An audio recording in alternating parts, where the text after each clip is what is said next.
This is the St. Charles History Chronicle, episode 2307.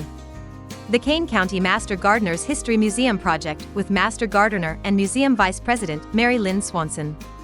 Brought to you by the St. Charles History Museum in St. Charles, Illinois. Welcome, everybody. This is Steve Gibson with the St. Charles History Chronicles podcast. I am not here today with my faithful co-host Eric Krupa. He's taken the day off. However, I am joined by my cohort here as officer at the museum, and that is Vice President Mary Lynn Swanson. Welcome, Mary Lynn. Hi, welcome. I'm glad to welcome her today. Today we're going to talk a little bit about what's been going on outside the museum, which is kind of a different place for us to be. The museum itself is in an old gas station, if people haven't been here before, and around the outside of this building is a number of plots, a number of places where you can plant flowers, and we've done lots of things with over the years.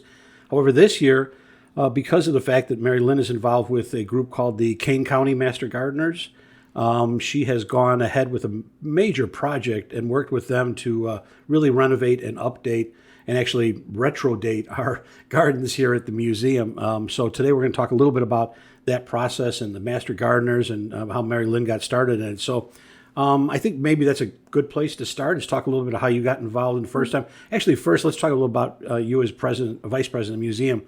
The way the museum works is all officer elections are for 2 years. So I am going to be finishing up my second year as president this December. Mary Lynn will then hopefully take over as president, unless there's some kind of a uprising or major revolution or something in the meantime, and I don't make it to December. But in any case, and then come January, Mary Lynn will be the president here. So let's talk outside of here now. How did you become a Master Gardener or get involved or interested in the Master Gardeners? I love gardening, and this was on one of my bucket lists. And they were over at the extension office over on Randall Road and learned about it, knew friends that were part of the Master Gardener world and wanted to do that once I retired. So I put my application in, which was a selection that they chose people to be part of the Master Gardener program. And you went to class. You had to have a certain grade point to go farther. Then you became an intern for a year for different parts of their world, and then at the end of that, then you became a Master Gardener once you met those requirements. So that's what I did. And while I was an intern, I was here volunteering at the museum and saw that the gardens were definitely in despair, and thought this could be an opportunity to work in the Master Gardeners. Great. But I'm taking it you had a love for gardening your whole life, right? Yes, I did. Okay. Is it different then to work with a group of people as opposed to on your own thing, or is it easier then, or is it more difficult? What is it? How does it change the dynamics of things when you work with them? Well, one is more social because you're working with a group of people that have common interests. And that there's different areas of gardening. There's vegetable gardening. There's composting gardening. There is naturalist gardeners. So there's a big division and I don't mean separation, but a big selection of choices to choose once you're in the Master Gardener world to go further with. I'm just a Master Gardener. I'm not a naturalist or conservationist at this point. I'm a Master Gardener, so I work and do volunteer positions for the Master Gardeners. I represent them in other locations here throughout Kane County. So the Master Gardeners, give us some examples of some of the things that the Master Gardeners are worked on in St. Charles that people might be familiar with so they know what the work is. We have an idea garden at Peck and Route 38, and there we open it 3 times to the public. We'll be opening it this Saturday, the 15th, for the public to come and observe what they've created, what those gardeners that signed up to work at that spot do. And we also are with proven winners out there. We are some of their test gardens for some of their plants out there. So we do quite a bit of planting on a weekly basis at the Idea Garden to make sure it's at the standard that we look for. And then from there, we also have Sherman Hospital is another area that we do a lot of community vegetables, and they've been given an award on that. And they do composting out there too, where they teach about composting.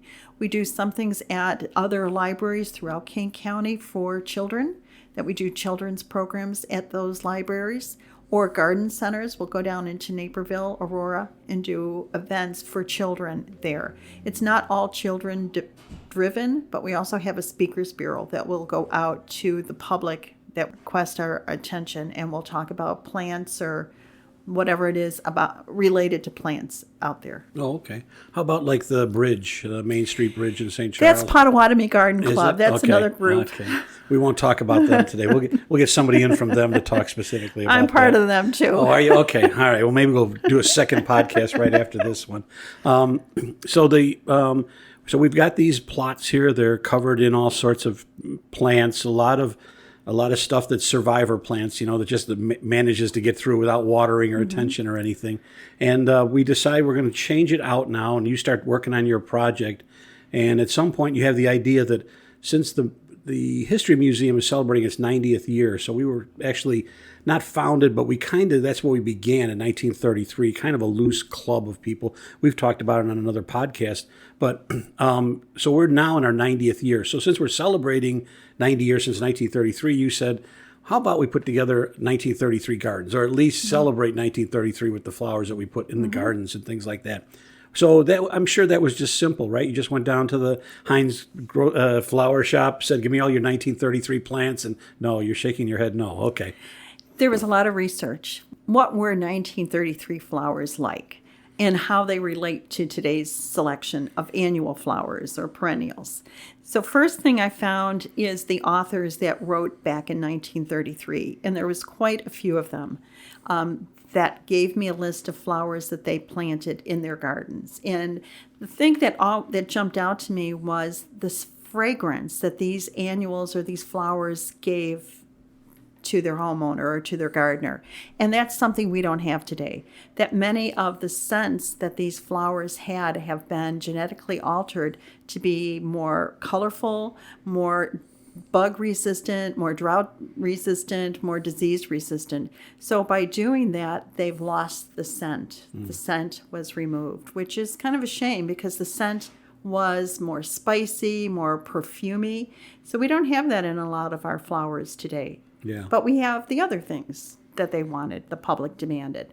What did you do about that then? How do you compensate for that? Well, I reached out to some of the local growers here that like ball seed, and they referred me to maybe sweet pea was one that still had a scent. So I picked up a lot of heritage seeds and have grown them to see what the scent was, if it is still there. And they haven't produced any flowers yet, but they're out there growing in our garden.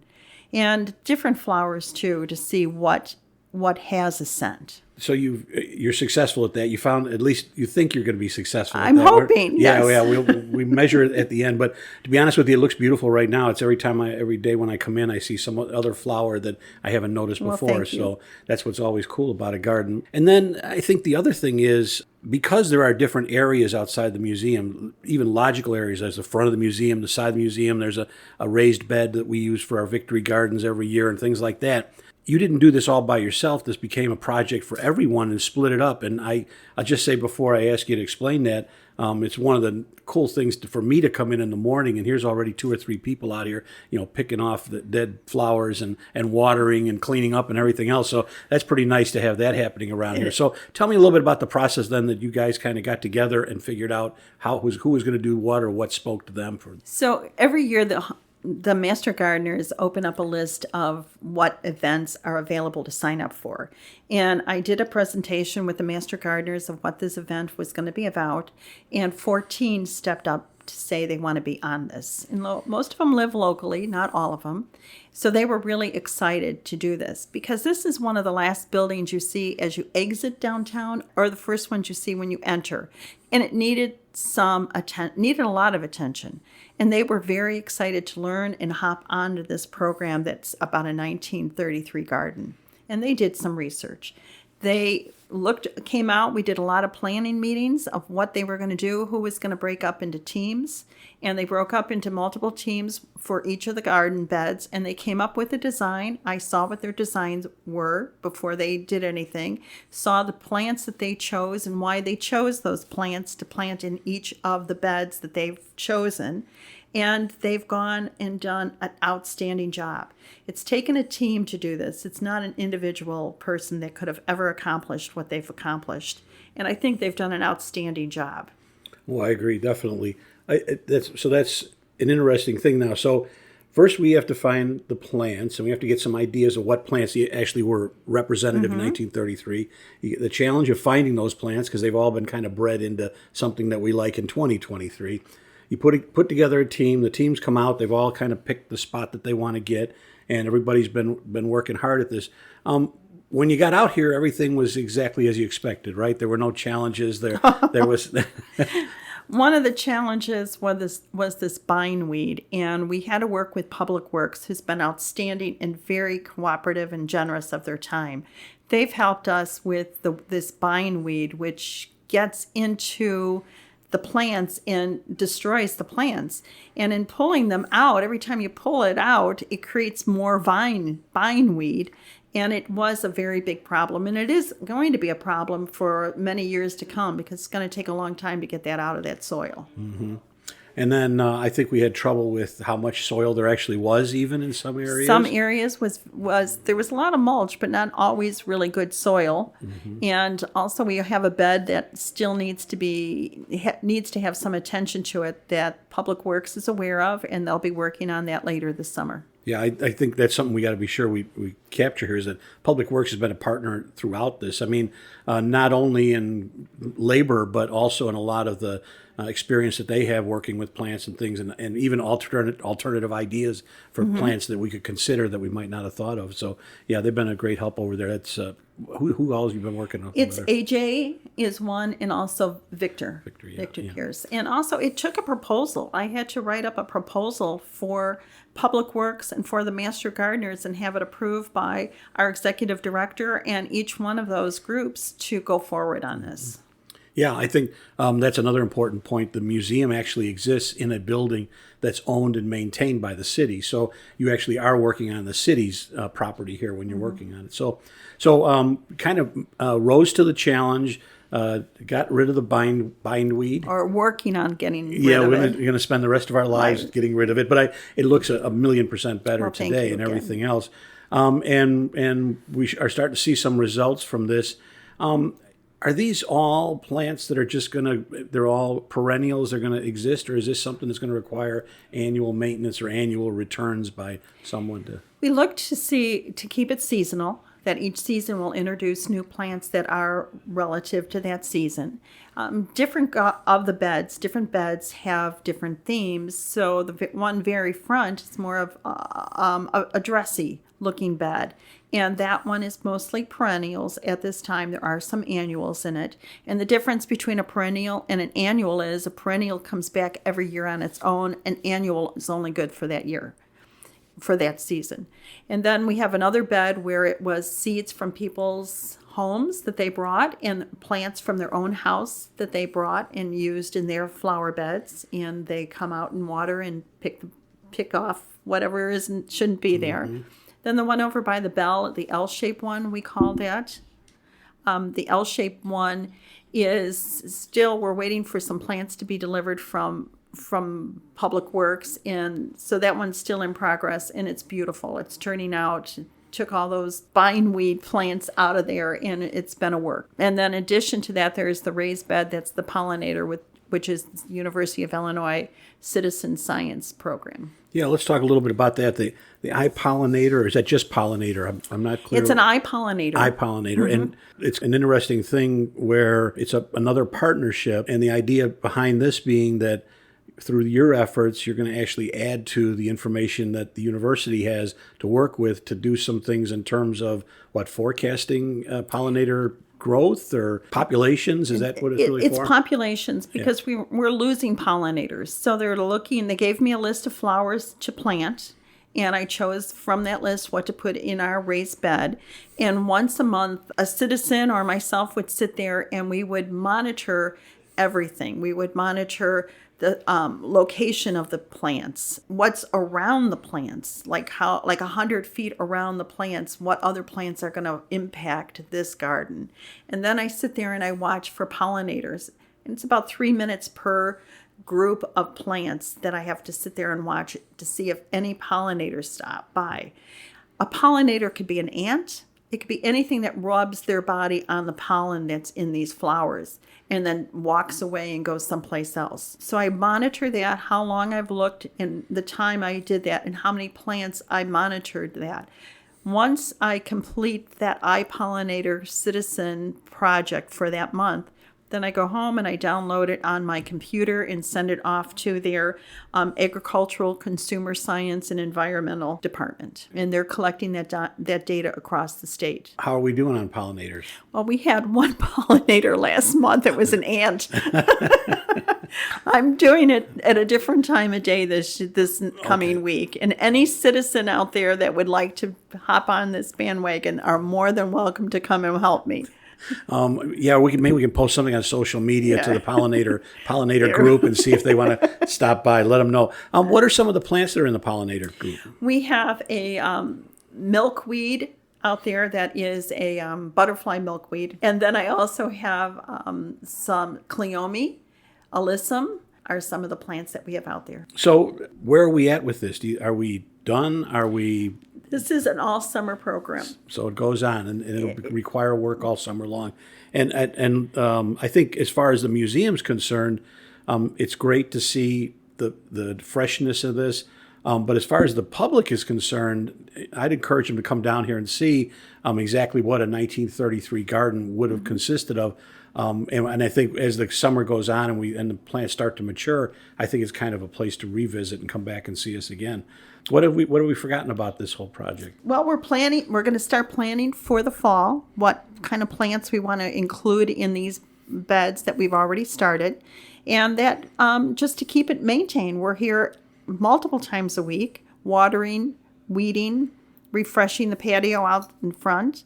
So our commitment to the exterior of the museum is very much in our minds daily of how we're going to do this. And they're very dedicated to this project. Fantastic. Well, thank you very much. Convey my thanks and everyone at the museum's thanks for the Master Gardeners for the help on this and all the volunteers that have helped with it, Public Works especially. And thank you very much for being the lead on this and taking the lead on it. I really appreciate it as president today and going forward. I think it's going to be a great addition for us. So, Mary Lynn, thank you. And thanks for joining the podcast today. Thanks, Steve. Thanks for inviting. No problem. And we'll have you back here. We'll find some other things to talk about because I know we always got something we're cooking here. So thanks again. Everyone else, not a lot of projects that I haven't talked about earlier that we've got firmed up right now. Our current exhibit continues to be the 1933 Chicago World's Fair and St. Charles's relationship to that. We're getting some good traffic out of that. We are working on some other programs. I don't have the final details on things, but watch for a program that we're going to be doing in cooperation with the St. Charles Public Library with a speaker about the 1933 Chicago World's Fair. And we're working on a program potentially with the Hotel Baker, and I'll have more details about that hopefully in the next podcast. So again, everyone, thanks for tuning in. And Mary Lynn, thanks for stopping by. Thanks again, Steve. Thank you for listening to the St. Charles History Chronicle podcast. This content is copyright 2023, St. Charles History Museum, all rights reserved. Additional information on this episode and other podcast episodes is available at stcmuseum.org/podcast.